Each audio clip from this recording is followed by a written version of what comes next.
যারা বলছো আমার ফুড ব্লগ দেখে বোর হয়ে গিয়েছো তাদের জন্য আজকের ভিডিওটা একটু অন্যরকম। হাই, আমি সুস্মিতা। আজ শেয়ার করব একটা গেট রেডি উইথ মি তোমাদের সঙ্গে। আজ আমি পরেছিলাম একটা ল্যাভেন্ডার কালারের শাড়ি, এটাও কিন্তু জোগাড়ু। ওকে, খুব সুন্দর করে প্লিটিং করে নিয়েছিলাম। একটুখানি কনফিউশনের মধ্যেও ছিলাম যে কিভাবে শাড়িটা পরলে একটা সুন্দর লুক ক্রিয়েট করা যাবে।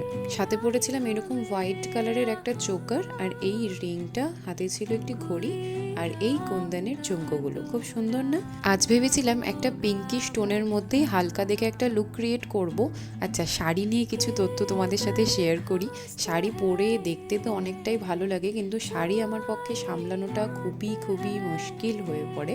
কারণ শাড়ি পরলে আমার সবসময় মনে হয় যে আমাকে কাউকে একজনকে আমার সাথে অলওয়েজ লাগবে, যে আমাকে দেখে বলে দেবে যে শাড়িটা সবসময় পারফেক্ট হয়ে আছে কিনা। খুব আজব, তাই না? তবে এটাই সত্যি।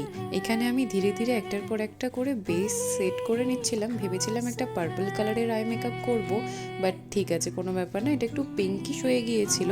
প্রথমে ভেবেছিলাম ম্যাট আই লুকই রাখবো, কিন্তু পরে দেখে মনে হলো যে না, একটু বেশি সাদামাটা লাগছে। তাই আমি মাস্কারা করার পর ভেবেছিলাম একটুখানি শিমার অ্যাড করব, আর যেটাতে চোখটা আরও বেশি হাইলাইট হয়ে যাচ্ছিল। এইখানে আমি লিপ লাইনার পরে লিপস্টিকটা কমপ্লিট করে নেন। এটাই হচ্ছে আমার ফাইনাল লুক। সমস্ত ভিডিও ক্লিপগুলো আমার বোন নিয়ে দিয়েছিল। তবে হ্যাঁ, ভিডিওতে যতটা আমাকে দেখতে লাগছে, সামনে থেকে এই লুকটা আরও অনেক বেশি সুন্দর লাগছিল, এটা আমি বলবোই। ভিডিওতে অতটা কি জানি কেন বোঝাতে পারছি না যে কেমনটা লাগছে।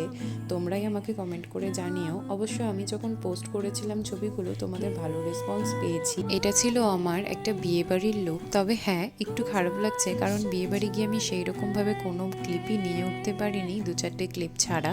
তবে হ্যাঁ, তোমরা জানিও ভিডিওটা কেমন হয়েছে। দেখা হচ্ছে আবার নেক্সট ব্লগে। টাটা।